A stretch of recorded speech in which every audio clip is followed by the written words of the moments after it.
Before we get into that, I want to introduce you to our sponsor.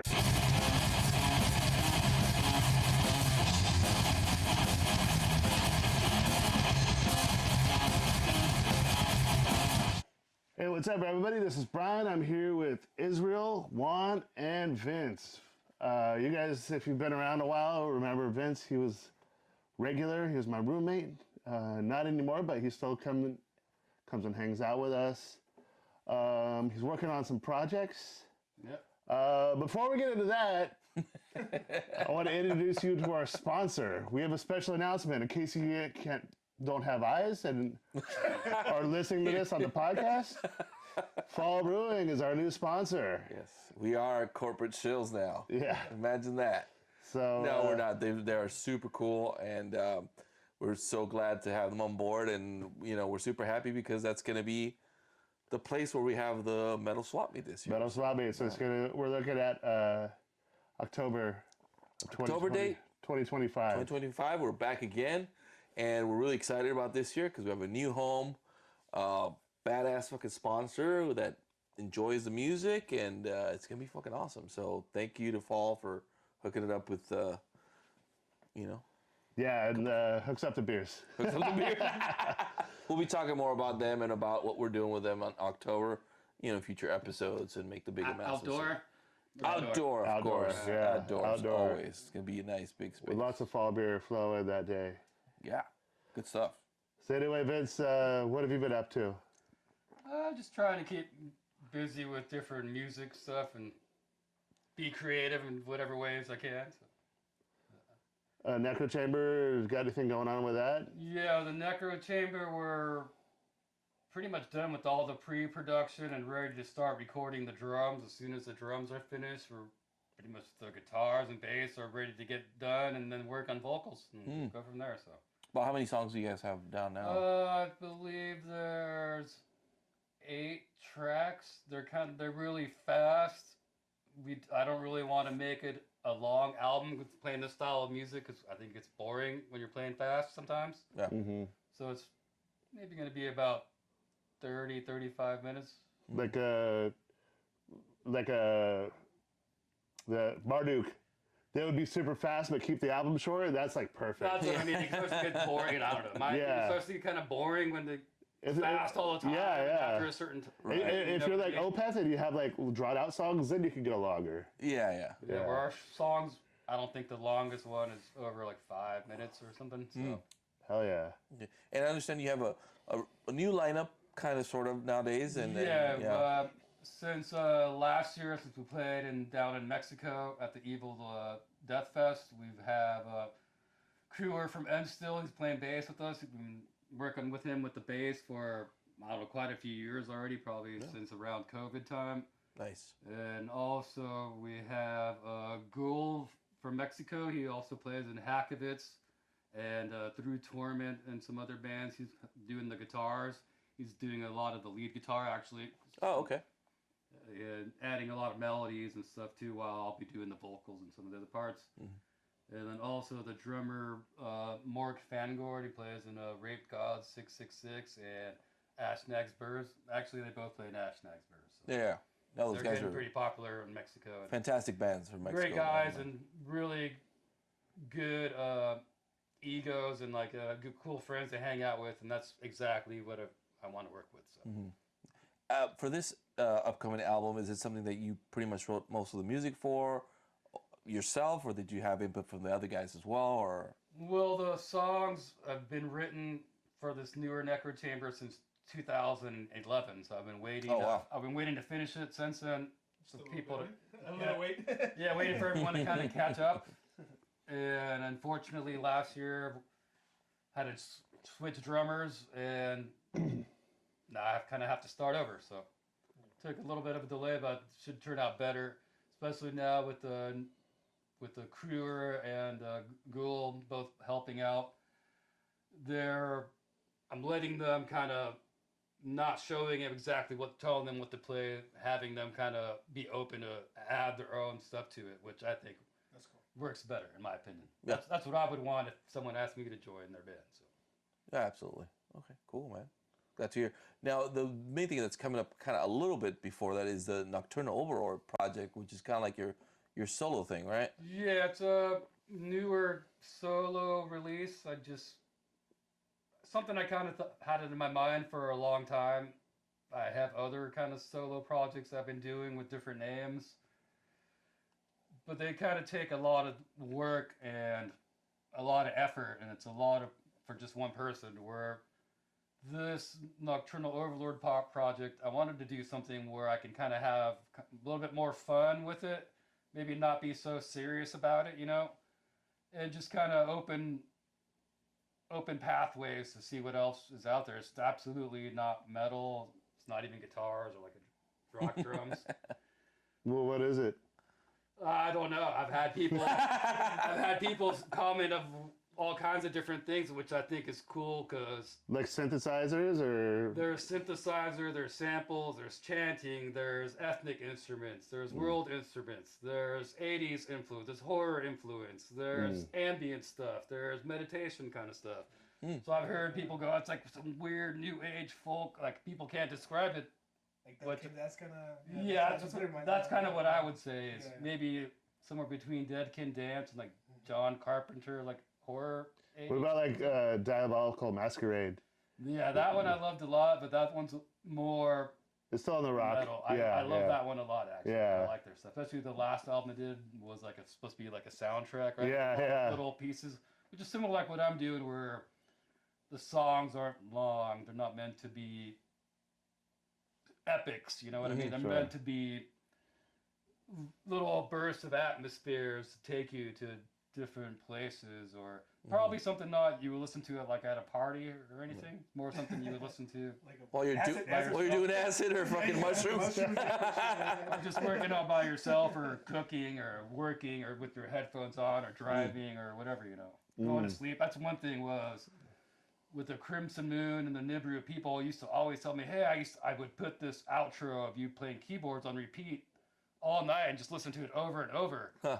So that was one of the things where I've always had that response. So that's kind of what it's leaning towards. More like an ambient kind of thing.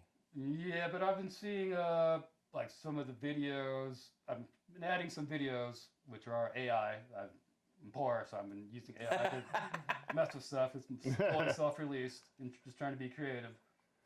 But I mean, some of the ones that are people are clicking on that are going towards my videos are like Rihanna and like some other weird stuff that I have like has nothing to do with metal, which is interesting to me because I have no idea where. That's what the algorithm's like reading it, like comparing it to? Okay. So weird. Oh, the next Rihanna then. Yeah. Rihanna Overlord. Dude.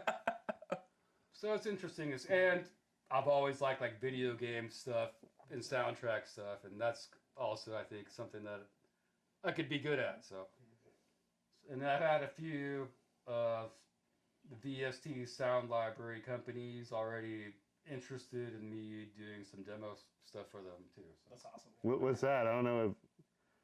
It's I don't know what pretty VST much- is. It's hooking up your synthesizer through MIDI through your computer. Like plugins kind of. Yeah, so you're using the plugins on your synthesizer, Oh, okay. Oh, okay. Cool, man. which is something technology I think is finally catching up. 20 years ago didn't really exist, wasn't that good, but now the recording techniques and the quality is so amazing and high quality stuff where there's all these instruments from around the world that have never been recorded before, where now you can use them on your synthesizer. Mm-hmm. Yeah. But I don't. But from playing synthesizer for so long, every sound feels different, and you have to learn how to kind of play it. It's not the same like playing a piano. It Right. feels different, so you kind of have to learn it. Mm-hmm. It's a completely different. I mean, you're gonna get a completely different sound out of it too, and then especially if you're doing the new type of instruments, I would imagine that's a whole new thing that you have to discover and kind of learn how to mess with before Yeah. you. Well, I also like to study. I've been studying for a long time traditional and world instruments, and I like to know where it came from. What are the traditional sounds? How are they used? But it's also interesting to warp them and manipulate them and completely change them into something else. Oh wow. Which is Okay. one of the other things is new things is there's all these sounds from nature out there. You can completely warp and manipulate and turn into a way new sound that's never been out there before. Mm-hmm. So the newer technology is very different and interesting and getting quite different and amazing in my opinion as far as that goes. But also, I've been playing with my guitar. Probably even 20 years ago, I had a guitar synthesizer, so I was able to hook up my guitar through the guitar synthesizer into the drum machine, into my Korg Triton, for example, and play it all and have it triggered through my guitar and play crazy keyboard sounds out of my guitar. Oh. Shit, you can play Wasted Years too. Oh yeah, that's exactly what they used to do. With Yeah. even like some of the newer Maiden stuff, you still have the guitar synth. I don't think they do anymore though. No, I kind of missed that. That was cool. But that's something like I already had experimented in like the late 90s, early 2000s. Even with Abysmal Nocturne, some live shows, I had the guitar synth hooked up before too. Wow. Okay. Yeah, that's a trip. Besides that, do you have any like plans on playing live or anything like that? I've thought about it. I could do it live. I would have to bring some computer or get a laptop or something. I have plenty of keyboard stuff to do it, so I could do it.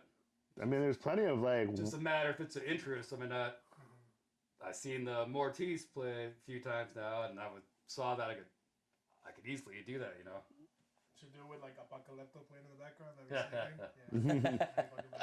be sick. Yeah. Yeah. Well, that's like the idea I've had a long time for the Nibiru, my other project, was eventually I would like to play live and have some kind of like orchestra to go with it. But takes a lot of work. That's why it has never come out yet. Yeah, that'd be crazy. Anything else going on? Oh, the Burning Beard. Oh yeah. Yeah, so I just talked to the guys over Burning Beard, Dylan and Daniel. We're gonna have Burning Beard Brewing Company, right? Yeah, over there in El Cajon. For on the February 28th, we're gonna have a CD release, a little gathering for the Nocturnal Overlords CD. So if you guys want to come down, it'll be the February 28th from 6 to 9. Cool. It's kind of a metal themed brewery. They're really cool. They got cool food and stuff. So. Yeah, the Psychotic Waltz album release was there. Yep, we were there. We got fucked up. Yeah, that was sick. Are you gonna have physical copies available that night too? Yes, At first, I just had made it a digital thing and started already getting a response and people asking if it was going to come out. So I put out 100 limited digipacks for now. So. Oh, digipacks. Old school. I like it. Well, it was either that. I don't really like the slip cases because the CDs get scratched. You know what I mean? Yeah. I'm a fan of the digipack for some reason. Yeah. It's kind of a weird kind of format. It feels more like a book. I like books. Yeah. It's because it's I don't like the plastic, like jewel case. It feels like plastic. Yeah, it is plastic. Yeah. The digipacks have always been. It'll be like on all digital platforms: Amazon and Apple and Spotify and Pandora, YouTube, all that shit. Mm-hmm. So it's fucking cool that even though Nacre Chamber kind of took a small break, I guess, you're still kind of working on other projects that are still kind of your outlet for the type of music that you've been doing for so many years now. Yeah, the one thing with Necro Chamber was that I wanted at first to try to make a band from the U.S., a black metal band that was good, but from being in Southern California, I've been trying to get a black metal band going for 30 years or something, and it's not so easy. So yeah, it's not exactly the most popular style. People play in other bands. It feels like a style that it's more popular. It rises and falls. Like it's, I don't know if it's. I think it's on an upswing right now. That's the way I see it. I feel like it's like a lot of younger people are like into black metal, which I wouldn't expect. And even from the beginning of Necro Chamber, I always told everyone, I don't expect it to be anyone's main band. Yeah. It's more like a project, you know? Right. And when we can get it going, it goes, and so we'll see what happens. I think the newer stuff is pretty chaotic, faster, darker, more stuff going on. I think people if you like the other stuff, I think you should like I it. feel like the first album had like a lot of death metal influence too. Yeah, I Yeah, think it's the newer great. one does. Does As too? well, yeah. yeah. So it's got that same kind of bleed over from death Yeah, metal. I think yeah. it's not just raw black metal. It's not. It has some kind of structure to it, I would say. I guess For which sure. people say, It's got riffs, like more riffs than a lot of black metal has. yeah, and sometimes repeats, and sometimes it kind of has like its choruses or whatever. So it has a little bit more structure than most typical black metal, I would say. Is this something that you'll be releasing yourself again, or are you gonna try to shop we're it? trying to look for some new labels right now. okay. We had a South America tour planned for this fall, but it fortunately didn't work out. We were trying to make that kind of turn into a European summer thing, which I don't think it's not going to work out either this year, but hopefully next year. So Cool, man. Well, give us a. It's gonna be nocturnaloverlord.com is where you can find the new stuff. yeah, it's my my newer solo project there, which comes out of the 28th of February. So. And the release party is, the date is again? Yeah, The 28th? 28th? same day, Okay. And that's a Friday? Yes. Friday the 28th at Burning Beard Brewing Company Yeah, in El 6 Cajon. o'clock till 9. I think they close at 9. So. Oh, hell yeah, 69. God damn it. Badass. Yeah. Yeah, I mean, so you got anything else to plug for now? That's it. Just you guys keep going to shows and keep fucking being happy, and that's it. Yeah, you've seen any good shows lately? The last one I went to was the King Diamond, I think. Yeah, that was sick. That was a good show. There was a lot of people there. That was, yeah. People were saying it wasn't as many as they expected, but that place was pretty big. Seemed like everyone I knew was there. I know. I was like pulling a hammy, like getting my beer up the stairs, dude. Dude, there's like a fucking 200 stairs going up there. Yeah, it's very steep. Yeah. Yeah, I was like you know, I'll watch Overkill from up here. And then I can remember Just next to the beer stand. Cement. Right? Yeah. It might be. I was sober halfway up. I was like, ah, man. There goes all Like that this beer. it sucks. Yeah, it was kind of not the best venue for that show, but I thought it was cool. Like I had a good time. So. outdoors, Sounded different. pretty Yeah, I got to sit down. That was pretty good. yeah. I got to the top. I'm like, all right, I'm only drinking my beers up here. Then I'm when King camping up Diamond here. plays, Fuck the bullshit. whew, that's a hike. I forgot. Yeah. It's been years since I'd seen a show there. Yeah, I think the last one I went before that was Primus and Mastodon, I think it was. Okay. I mean, for me, it's like back when Megadeth played there, like a long time ago. Like 2002 or something. Yeah, I'm an old fart. Yeah. Actually, I just saw Sting there last year. Oh yeah. Sting. Oh shit. Wow. It was pretty good. See, and he went solo, and look how it worked out for him. So that could happen to you. Well, it's There we go. Yeah. something I always thought of. Why not now? It's like, Hell yeah, break out. so it is now. Yeah, yeah, Badass. good. Cool, man. Well, fucking great. Thank you for coming down and hanging out with Hanging us a little out, bit. yeah. Letting us know what you're up to. It's always good to see San Diego musicians putting out new stuff, and whether it's metal or not, you know, it's always good to see you still fucking working it. It's always a good treat to fucking Yeah, hear that's one about it. thing is the musicians that keep doing it is it's a sacrifice sometimes. Oh I yeah. have to keep doing it because what else? That's all I know. That's what I love. So. Cool. Badass. So, thanks again. Thank you to Fall Brewing for hooking Yeah, up the thank beers. you, Fall, for the beers and for hosting us this year. Please subscribe to this channel because we could use it. We went over 1,000 subscribers, which is great. So let's Holy try shit, to get dude. to our next Yeah, let's get to 2,000. 1,500. I don't know, 2,000. Yeah, 2,000 sounds good for this year. Yeah. 2025. So thanks again for hanging out, Vince. For Vince, Juan, Brian, I'm Israel. Metal Swamp Talk. We'll see you in the next one. Cheers. Cheers. Drink Fall Brewing.